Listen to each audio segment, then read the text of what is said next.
Hello नमस्कार, मैं सतपाल पांचाल आपका स्वागत करता हूं हमारे यूट्यूब चैनल में। और आज का हमारा टॉपिक है जीएसटी। इससे पहले हमने आपको बेसिक टर्म बताई हैं, अकाउंट्स की जर्नल एंट्री बताई है। यदि उनके बारे में जानकारी लेनी है तो डिस्क्रिप्शन में आपको लिंक मिल जाएगा। जीएसटी क्या होता है और चलो बात करते हैं जीएसटी के बारे में। जीएसटी क्या होता है? एक टैक्स होता है और ये 1 जुलाई 2017 को लगाया गया था सरकार के द्वारा। लेकिन इससे पहले मैनी टाइप के टैक्स हुआ करते थे हमारे। कस्टम ड्यूटी लगा लो, सेल टैक्स लगा लो, इनकम टैक्स लगा लो या वैट, अलग अलग प्रकार के टैक्स हुआ करते थे जिससे बहुत ज़्यादा कॉम्प्लिकेशन हो जाती थी। अब क्या है, एक सिंगल टैक्स लगाया जाता है। जैसे कि मैं फॉर एग्जांपल बता रहा हूँ आपको, एक टैक्स, यदि हम टैक्स की बात कर रहे हैं जो पहले लगाए जाते थे, ठीक है, और एक है जीएसटी। टैक्स में क्या होता था, यदि एक सामान बना है 50 रुपये का, मैन्युफैक्चरिंग 50 रुपये आ रही है और प्रॉफिट वगैरह वगैरह जोड़ के उसने 50 रुपये अपने जोड़ लिए तो टोटल बन जाता था 100 रुपये का, ठीक है। फिर इस 100 रुपये पे टैक्स लगाया जाता था पहले, ठीक है। टैक्स लगा के मान लो ये बन रही है 110 रुपये की, ठीक है। फिर ये तो कंपनी होगी या फैक्ट्री होगी। फिर इसके बाद जो माल जाता था डिस्ट्रीब्यूटर के पास जाता है, डिस्ट्रीब्यूटर के पास जाएगा सामान। डिस्ट्रीब्यूटर क्या करेगा, अब जो उस डिस्ट्रीब्यूटर को ये 110 रुपये का पड़ा है तो 110 रुपये पे फिर टैक्स लगता था। मान लो उसको टैक्स लगने के बाद 120 रुपये की हो रही है ये। फिर उसके बाद फिर क्या होता था, फिर जाती थी इसके पास, क्या बोलते हैं, शॉपकीपर के पास, ठीक है, या रिटेलर के पास जाती है। शॉपकीपर के पास जाने के बाद 120 में पड़ रहा है, फिर वो अपना प्रॉफिट वगैरह वगैरह जोड़ता था तो 120 फिर टैक्स टूक्स लगते थे, मान लेते हैं उसको ये 140 रुपये की पड़ रही है। फिर अपना प्रॉफिट वगैरह वगैरह जोड़ के फिर कस्टमर के पास जाती थी सामान।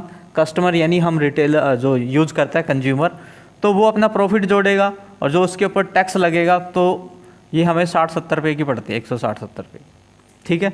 जीएसटी में क्या होता है, जीएसटी में भी सेम प्रोसीजर है। 50 रुपये मैन्युफैक्चरिंग कॉस्ट आई है, 50 रुपये प्रॉफिट वगैरह वगैरह जोड़ा उसने अपना, तो जो टैक्स लगेगा इस 50 रुपये पे लगेगा। यहाँ तो पूरी वैल्यू पे लग रहा था, यहाँ पर कितने का हो जाएगा, यहाँ पर 10 रुपये लग रहा था, यहाँ पर 5 रुपये लगेगा आपका। तो कितनी वैल्यू हो जाएगी इसकी, 105 रुपये। फिर डिस्ट्रीब्यूटर पे जा रहा है सामान, अब डिस्ट्रीब्यूटर को 105 रुपये का पड़ा है ये, लेकिन जो डिस्ट्रीब्यूटर जो टैक्स देगा वो किस पे देगा, 105 पे नहीं देगा। वो जितना प्रॉफिट जोड़ रहा, मान लो डिस्ट्रीब्यूटर इसमें 5-10 रुपये अपने जोड़ रहा है प्रॉफिट के, तो टैक्स जो लगेगा इस पे लगेगा, सिर्फ 10 रुपये पे, ठीक है, यानी इस वैल्यू पे नहीं लगेगा। तो इस 10 रुपये मान लेते हैं 1 रुपया टैक्स लग गया, तो ये कितने का पड़ा उसको सामान, या कितने का आगे बेचेगा वो, या 106 रुपये का। फिर आगे डिस्ट्रीब्यूटर के पास शॉपकीपर ने 106 रुपये का खरीद लिया वो। फिर शॉपकीपर ने क्या किया, 10 रुपये अपने ऐड कर दिए इसके अंदर, तो उस पर भी 10 रुपये पे लगेगा जीएसटी, इस पे नहीं लगेगा। तो ज़्यादा से ज़्यादा 1 रुपया और जुड़ जाएगा इस पर, तो ये सामान कितने का हो जाएगा, 107 रुपये का, ठीक है।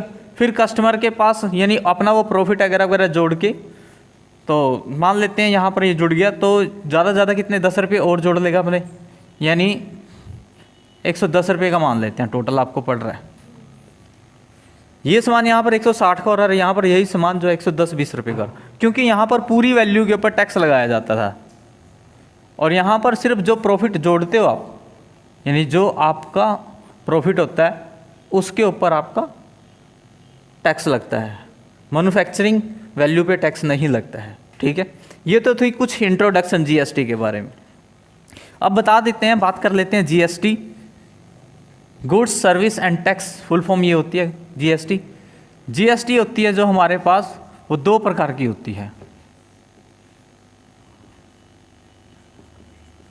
इंट्रा जीएसटी और इंटर जीएसटी।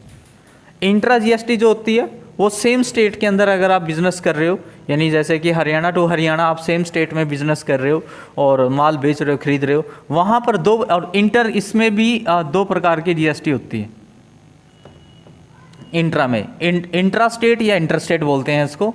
अब इंटर स्टेट में यदि आप करनाल में हो या करनाल के पानीपत, अंबाला, ऐसे सेम स्टेट में आप कोई बिजनेस कर रहे हो, तो वहाँ पर 2 प्रकार की जीएसटी लगती है आपके पास। एक तो होती है CGST और एक होती है जीएसटी, ठीक है। सीजीएसटी सेंटर्स जो गवर्नमेंट होती है उसका टैक्स होता है, और जो एसजीएसटी स्टेट गवर्नमेंट का जो टैक्स होता है। और यहाँ पर क्या होता है, यदि आप एक से ज़्यादा स्टेट के अंदर बिजनेस कर रहे हो, जैसे हरियाणा से आपका कहीं और जा रहा है, यूपी में जा रहा है, पंजाब में जा रहा है, हिमाचल में जा रहा है सामान, तो वहाँ पर 2-3 स्टेट के बीच में आप बिजनेस कर रहे हो, तो वहाँ पर आपका इंटर लगेगा, जिसे हम बोलते हैं IGST, जिसकी फुल फॉर्म होती है इंटीग्रेटेड गुड्स सर्विस टैक्स। अब ये तो था कुछ टैक्स, बाकी फिर इनके ऊपर वैल्यू क्या लगाई है, हर एक प्रोडक्ट की अलग अलग होती है। जैसे मैं बता देता हूँ कि भाई 6% जीएसटी होती है सब पे, ऐसा कुछ नहीं है कि सब पे ही 6% होता है। प्रोडक्ट के अकॉर्डिंग ये जीएसटी चार्जिंग जो है कम ज़्यादा होते रहते हैं, और उसी अकॉर्डिंग आपको एंट्री करनी होती है। फॉर एग्जाम्पल यहाँ पर आप कोई सामान परचेज कर रहे हो, परचेज गुड्स 10,000 at 6% CGST और 6% SGST। आपको ऐसे भी बता सकते हैं, या सिंपल ऐसे ही बोल देंगे 12% GST।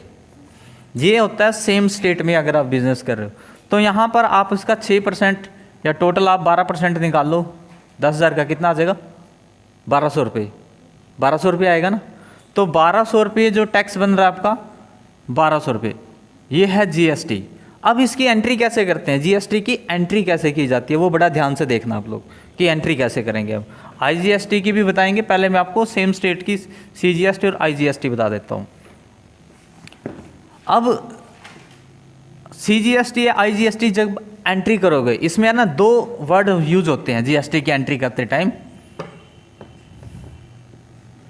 Input CGST, input SGST, ठीक है। अब ये डेबिट होगा या क्रेडिट होगा, ये सिचुएशन के ऊपर डिपेंड करता है। अभी बताऊंगा इनकी एंट्री कैसे करते हैं। यदि आप कोई चीज़ परचेज कर रहे हो, क्या कर रहे हो, परचेज कर रहे हैं, तो इनपुट जीएसटी डेबिट के अंदर जाता है। और एक होता है आउटपुट सीजीएसटी, आउटपुट एसजीएसटी, ठीक है। ये जब आप कोई चीज़ सेल परचेज कर रहे हो, क्या सॉरी ओनली सेल कर रहे हैं, क्या कर रहे हैं, कोई सामान जब आप बेच रहे हो, सेल पे आउटपुट जीएसटी लगेगा, जो कि क्रेडिट होता है, ठीक है। अब मैंने बताया डेबिट होता है, ये क्रेडिट होता है, ये सिचुएशन के ऊपर डिपेंड है। इनपुट जीएसटी जो है वो क्रेडिट भी हो सकता है, और आउटपुट जीएसटी है वो डेबिट भी हो सकता है, सिचुएशन के हिसाब से। अब एंट्री से आपको पता लगेगा कि इनपुट जो है वो डेबिट हो रहा है या आउटपुट हो रहा है। कोई सामान जब आप परचेज करके लेके आते हो, मशीनरी परचेज की आपने या कोई और सामान परचेज किया, वहाँ पर इनपुट जीएसटी की एंट्री होगी, और जब आप कुछ बेचोगे तो वहाँ पर आउटपुट जीएसटी की एंट्री होगी। इसका मैं एक एग्जांपल जो अभी लिखा था उसको सोल्व करके दिखा रहा हूँ।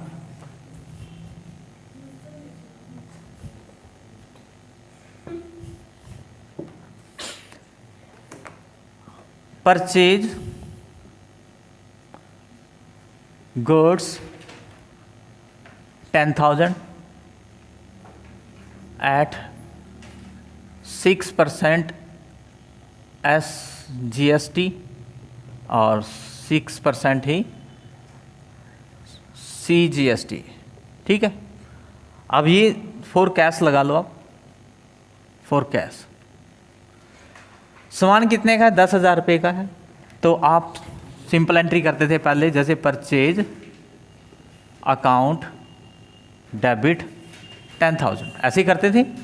इसमें भी ऐसे ही होगा, लेकिन अब ये जीएसटी कैसे होता है, जीएसटी आप 10,000 का आप 6% निकाल लो, कितना आएगा, 600 रुपये आ जाएगा, 600 रुपये आएगा ना, 10% निकाल, सॉरी 6% निकाल लेंगे तो, ठीक है।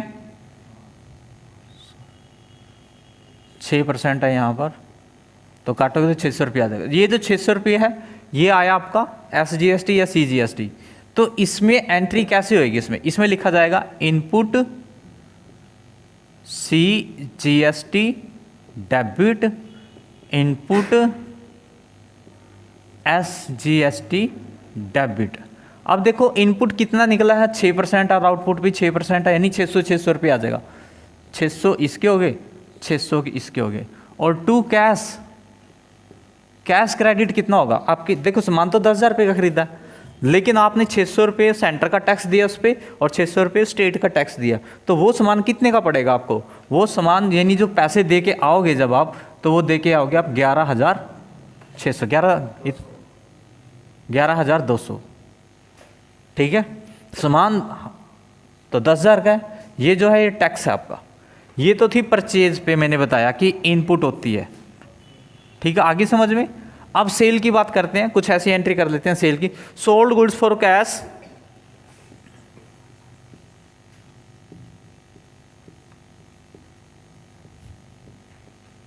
$10,000, वही CGST 6%, SGST 6%, ठीक है। अब यहाँ पर भी वही सेम कंडीशन होएगी, लेकिन यहाँ पर जब आपको सामान बेचोगे तो पैसे आएंगे आपके पास। कितने पैसे आएंगे, सामान तो 10,000 रुपये का बेचा है, तो वो अगला व्यक्ति आपको कितने पैसे दे के जाएगा, 10,000 तो देगा ही देगा, साथ में जो टैक्स 600 रुपये और 600 रुपये टोटल कितना हो जाएगा, 1,200 रुपये आपको एक्स्ट्रा दे के जाएगा। क्यों दे के जाएगा, वो टैक्स है आपका, GST है। तो इसकी एंट्री ऐसे होएगी,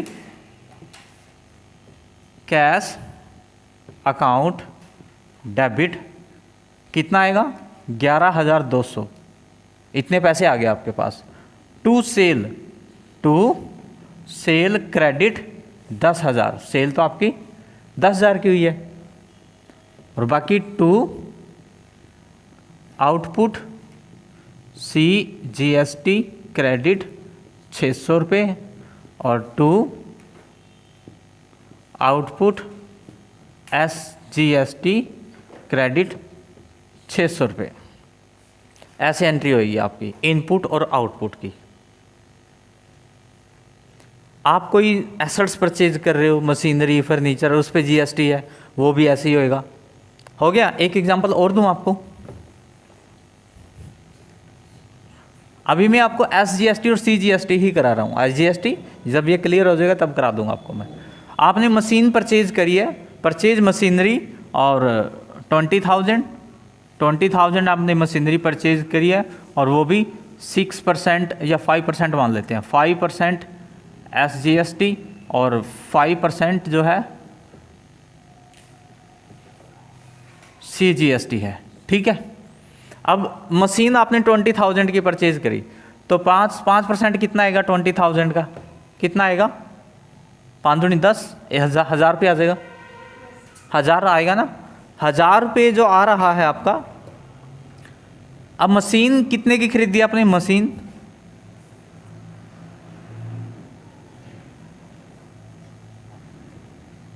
तो आपने 20,000 की खरीदी है, 20,000 की खरीदी है, तो ये परचेज हो रही है, सेल हो रही है, यहाँ पर बताओ परचेज हो रही है ना। और परचेज करते टाइम क्या लगेगा, इनपुट SGST डेबिट टू, नहीं, इनपुट CGST डेबिट कितना आ जाएगा, 1,000 रुपये इसके आएंगे और 1,000 रुपये इसके आएंगे, ठीक है। और टू कैश क्रेडिट कितना हो जाएगा, 22,000 रुपये, यानी हमारे पैसे जो जाएंगे वो 22,000 रुपये जाएंगे। इनपुट और आउटपुट क्लियर है। और जब आप सभी प्रकार की एंट्री कर लोगे, इनपुट का आपको पता लग जाता है, आउटपुट का आपको पता लग जाता है, परचेज करते टाइम इनपुट हो रहा है और सेल करते टाइम आउटपुट हो रहा है। इसके बाद एक पेमेंट की एंट्री और होती है, जब आप गवर्नमेंट को टैक्स पे करते हो। तो इसके लिए करना क्या है, मान लो आपके पास 10 ट्रांजैक्शन है, 10 ट्रांजैक्शन आपने सोल्व कर दी, जिसमें से किन्हीं 5 के अंदर इनपुट GST का यूज़ हो रहा है और किन्हीं 5 के अंदर आउटपुट GST का यूज़ हो रहा है, ठीक है। अब होगा क्या, यहाँ पर अब आपने जितनी भी आपके पास इनपुट GST है तो वो आपने काउंट कर लेनी है। कैसे, इनपुट SGST, इनपुट CGST। यहाँ पर क्या होगा, अब आपने जोड़ा, पहली एंट्री में 1,000 रुपये था, दूसरी एंट्री में 2,000 था, मान रहे हम सिर्फ आगे ऐसे करके आपका टोटल 10,000 GST हो रहा है। इनपुट 10,000 आपके पास टोटल सभी एंट्रियों में आपने SGST इनपुट जो है आपके पास 10,000 है, तो 10,000 यही होगी आपकी, ठीक है। तो इतना तो आपके पास इनपुट आ रहा है। ठीक उसी प्रकार आपने सभी एंट्री के अंदर आउटपुट जीएसटी को भी काउंट करना है। आउटपुट SGST, आउटपुट CGST, ठीक है। इसको भी वही सब 1000 रुपये किसी में थे, 2000 रुपये किसी में थे, ऐसे 1 बाय 1 आपने टोटल कर दिया। और टोटल करने के बाद आपके पास 15,000 रुपये आउटपुट GST आ रहा है और 15,000 रुपये आउटपुट SGST आ रहा है, CGST सॉरी। तो अब करना क्या है, अब आपने इसको इसमें से माइनस कर देना, तो जो बैलेंस आएगा वो आप गवर्नमेंट को पे करोगे। देखो इतना टैक्स तो आप पे करके आ चुके हो, दूसरे को दे दिया है आपने, और इतना टैक्स आपने दूसरे से प्राप्त कर रखा है। तो आप क्या पूरे के पूरे 15,000 रुपये गवर्नमेंट को दे दोगे? नहीं, पूरे 15,000 नहीं देने हैं। जितना आप दे के आ चुके हो दूसरों को टैक्स, वो उस टैक्स में से माइनस हो जाएगा। जो बैलेंस आएगा उस टैक्स को ही आपको गवर्नमेंट को पे करना पड़ेगा। कैसे? इसकी एंट्री ऐसे बनेगी। सबसे पहले तो आउटपुट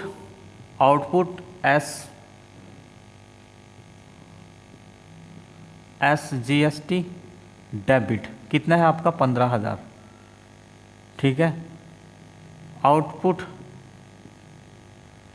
आउटपुट आपका फिर CGST डेबिट 15,000।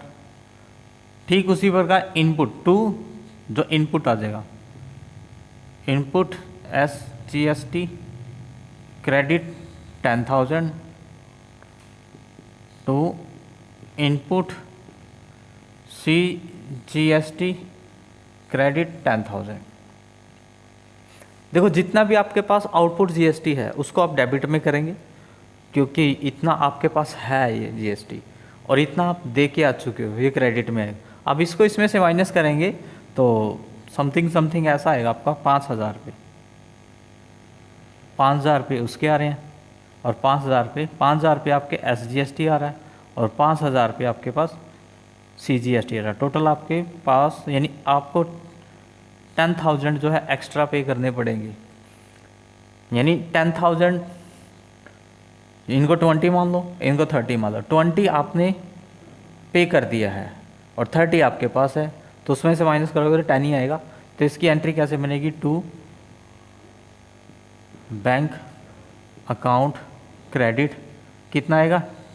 10,000। ब्रैकेट में लिख सकते हो आप 5,000 प्लस 5,000 CGST और SGST ये, ठीक है। तो यहाँ पर क्या हो रहा है, आपने इतने GST दूसरों से प्राप्त किया था 30,000, 20,000 आपने दूसरों को पे कर रखा है। जितना पे कर रखा है उसमें से जो आपके पास है वो माइनस कर देंगे, यानी आपके पास 10,000 एक्स्ट्रा पैसे हैं टैक्स के, ये आपको पे करने पड़ेंगे गवर्नमेंट को।